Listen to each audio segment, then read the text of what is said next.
Welcome back, everyone, to a new video game review. As always, this is Goku Sun DBZ, and this is my opinion overall, just a basic thoughts on the game. Of course, I've been playing off and on for the last month and a half or around. Try to keep this relatively shorter than some reviews have been, but this is a basic thoughts and review for the game Stranger of Paradise Final Fantasy Origins. First up, I want to say, of course, when it comes to Final Fantasy, longtime fan, been playing Square games going all the way back to the 16-bit era of Final Fantasy III, aka Final Fantasy VI, as well as Chrono Trigger. But with that said, how is this? Well, first up, of course, some of the basics to know.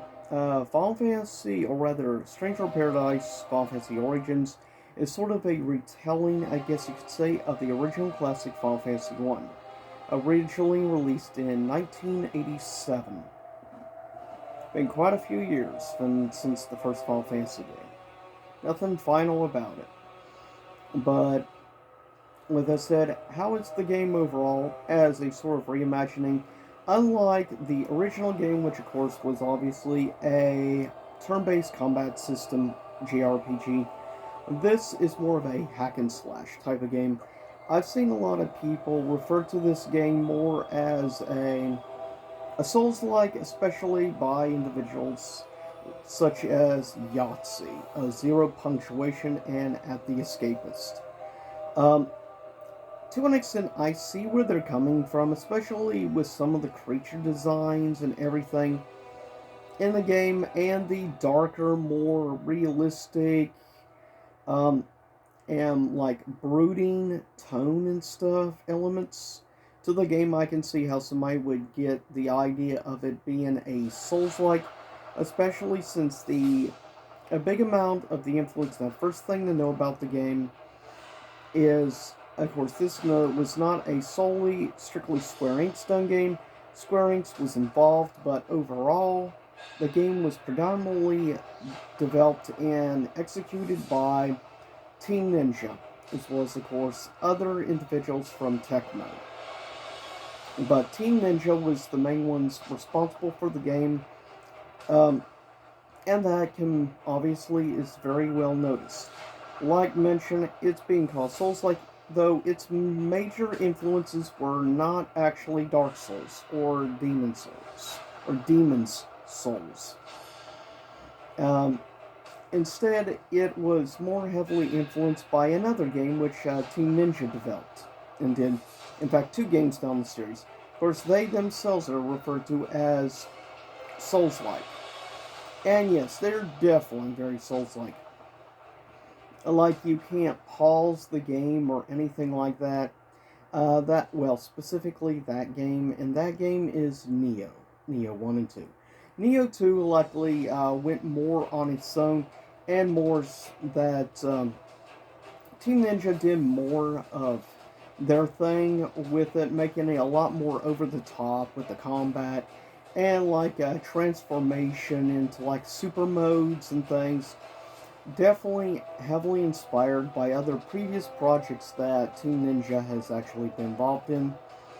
So, actually, I think Team Ninja was a good choice to be involved in this reimagining of Final Fantasy 1, because one thing you can expect with Team Ninja involved is lots of over-the-top, insane action, and definitely some awesome boss fights.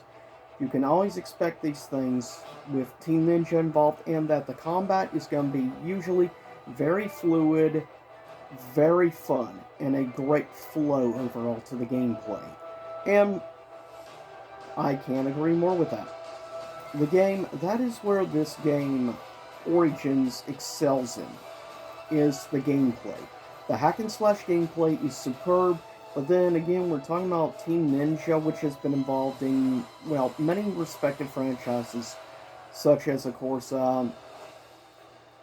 such as little games called Samurai Warriors as well as Dynasty Warriors, and you can see certain elements of it definitely in the combat of this game specifically with the hack and slash elements.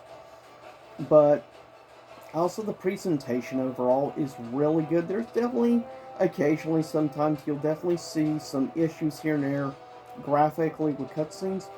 And some people have talked about having major frame rate issues. I haven't noticed anything real major.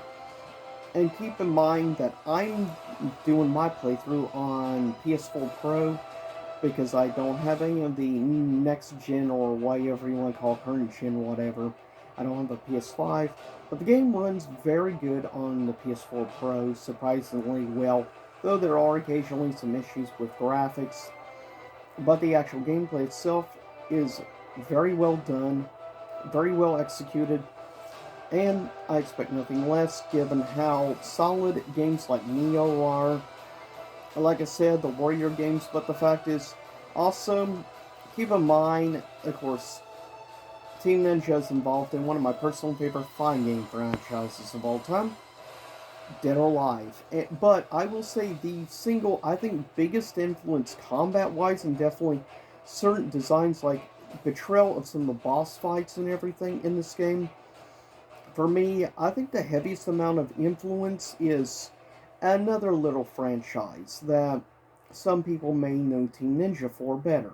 And of course, that is the franchise that involves my personal favorite video game ninja of all time. And that being Ryu Hayabusa. And that being Ninja Gaiden. Ninja Gaiden is definitely probably the biggest influence on this game. Like I said, people want to call this a Souls-like or Souls clone, whatever. Like I said, definitely a heavy amount of Neo influence in this game, which is a Souls. However, I would say actually Ninja Gaiden is a heavier influence on the combat and multiple other elements to this game, including having multiple different types of weapons and play styles. Just find what suits you best, like what kind of also classes in the game. You have multiple classes. You also, once you max out a specific standard class like say Mage, you can unlock 3 special advanced versions for magic abilities like White Magic, Black Magic, and like Red/Fire Magic. Or rather, we'll just say Red Mage. But you want to play with each of the advanced that we can unlock and get those special magical abilities, because trust me, they will play of great use. Speaking from like one specific later boss fight in the game, you cannot fight head on. I learned that the hard way after several times dying. You cannot do it. You have to stay long distance against the boss. And the only way to really beat it in order from a distance is to use mage abilities, magic. Specifically, abilities like Fire Gun is probably the best thing to use from the long distance, though I would also say things like, Blizzard Gun is quite useful too, though I think Fire Gun is definitely something you will find yourself using a lot from long distance. Personally, my personal favorite 2 classes are Swordsman and Mage are by far my favorite. I've always been a fan, though, of magic attacks and magic usage in a Final Fantasy game, or in most RPGs in general. But yeah, at the end of the day, this is kind of like a hybrid between a hack and slash elements of Dark Souls, or rather Neo, mixed with elements of also Ninja Gaiden, and definitely with certain parts of the cinematics and stuff. Ninja Gaiden is definitely, I think, the heaviest influence on this game out of everything. But I'm fine with that because I'm somebody who's been playing Ninja Gaiden since the original Xbox, though I know about the original Ninja Gaiden games going all the way back to the original NES. So needless to say, there's definitely also a pretty good difficulty curve in this, since most of your inspiration comes from like Souls-like, aka Neo / definitely also Ninja Gaiden. Yeah, that definitely heavily influences the difficulty, but however, unlike most of those other games, you can actually have options to choose what difficulty level you want to play the game on. That's appreciated that way. For the first time, you can play it like at normal difficulty, get the feel of the game, and then later on maybe do a New Game Plus playthrough at a higher difficulty, as that's how I usually play most of my RPGs and stuff like that. Especially like with Square games, like I love playing like first time like Kingdom Hearts normal difficulty, then next time I'll play it on obviously the next step up, and then eventually get around to playing the game on critical mode. So I do appreciate, but even with a lower difficulty level in this game, just know there's definitely going to be a huge leap in difficulty going from the normal bosses, sub-bosses, to the actual, like, final end mission boss. There's definitely a leap in difficulty. But, of course, even in things like Dark Souls, that's very normal. As well as Ninja Gaiden, that's kind of a trend that's always been around Ninja Gaiden games. And you can say the same thing for Neo as well. But I think this game definitely choosing to use a lot of the elements in combat from games like Ninja Gaiden was a very smart choice for, I think, the part of, frankly, if Square is going to give a retelling of sorts of the game to another studio, I honestly can't think of someone better than Team Ninja, personally, because arguably Team Ninja kills it when it comes to games like, well, games like Ninja Gaiden. Like, if you love hack and slash games, then you're most likely going to love this game. If you're a Final Fantasy purist or like hardcore Square / Final Fantasy fan like myself, you just need to go into this game with an open mind. Don't go into the game expecting it to either be like a Final Fantasy game or a Dark Souls clone. You'll be disappointed either way. However, if you go into it open-minded, plus with a good amount of knowledge on past Ninja Gaiden games and love Ninja Gaiden gameplay, you will thoroughly enjoy this game. That's what I have to say at the end of the day. I'm much more, I would say, open-minded to this game, but unlike many game reviewers I notice here on YouTube which bash the game and stuff, they look at it strictly from a Final Fantasy fan standpoint. I look at it from more of a fan. I mean, originally when I knew that it was being developed and done, executed by Team Ninja, I had a better idea of how the game was probably going to overall turn out, gameplay-wise, and I was thoroughly impressed with the game. Hack and slash gameplay is thoroughly addictive and fun, and it's nice actually having an M-rated Final Fantasy game. This is only the second ever M-rated Final Fantasy game I've personally played. First was Final Fantasy Type 0 HD. It was my first M-rated Final Fantasy game, and this game goes way past that in the blood and gore department. Boy, is there a lot of blood in this game, but also kind of a Team Ninja thing. Look at how much blood and gore there is in Ninja Gaiden, and you'll see what I'm talking about. But yeah, at the end of the day, on my grading scale, what do I give this game?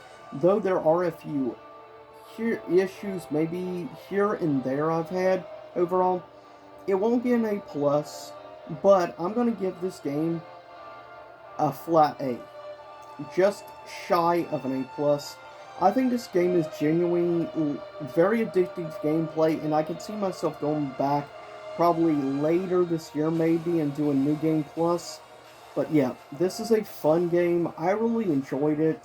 Like I said, go into this game with a very open-minded perspective, and if you have a great amount of knowledge for playing previous Ninja Gaiden or in general previous Team Ninja games, I think you'll thoroughly enjoy this game, but you have to go in with that mindset.